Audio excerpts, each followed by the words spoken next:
What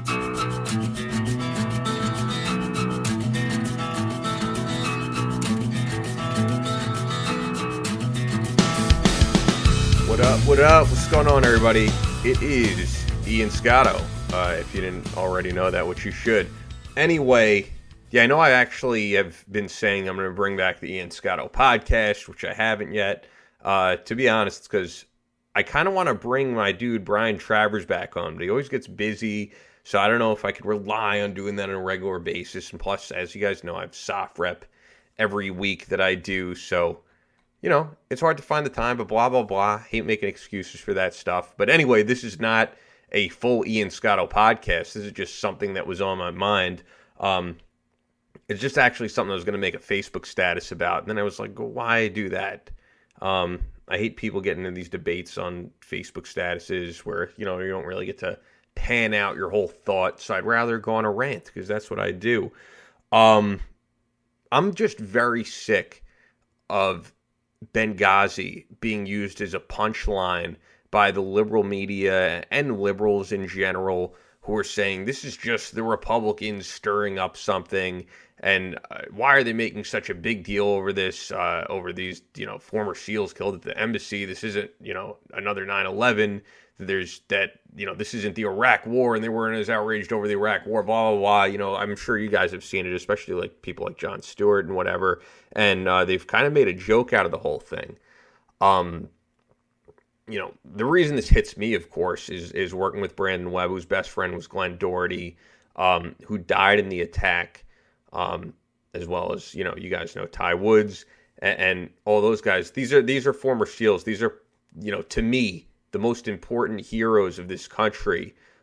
These weren't just regular people who died, and they have, you know, all the respect in the world. But the thing that really pisses me off the most about Benghazi, and I think just angers the people that this issue means a lot to, was that they forget when the attack happened, the initial thing that was blamed was a YouTube video insulting Islam in some way. It was some comedic, stupid video. And the immediate response was to blame that and then to actually use taxpayer dollars to fund commercials over there to apologize for this video.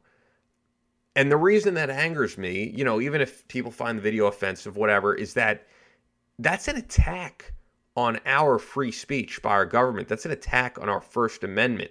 To scare people to say, you know, don't post these videos that may be offensive to Islam because this is what happens, these attacks on embassies. And we found out it had absolutely nothing to do with that attack.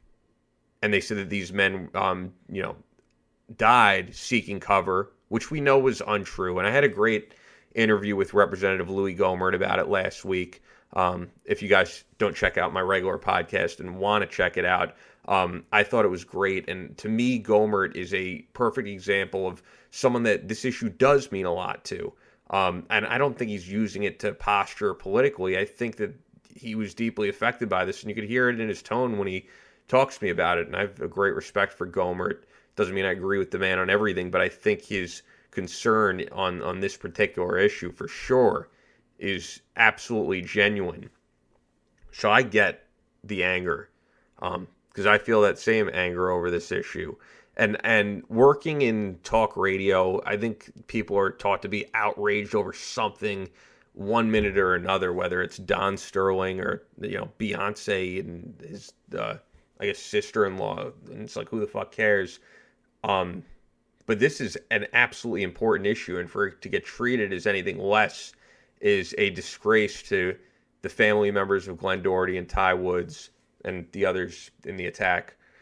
And not to mention, and this hasn't been brought up at all, that my friend and colleague Brandon Webb and his friends paid for the funeral of Glenn Doherty. The government didn't cover that. That's not being talked about, and it should be. So for these people to say, oh, you know, Benghazi happened 2 years ago, get over it, we're not willing to get over it.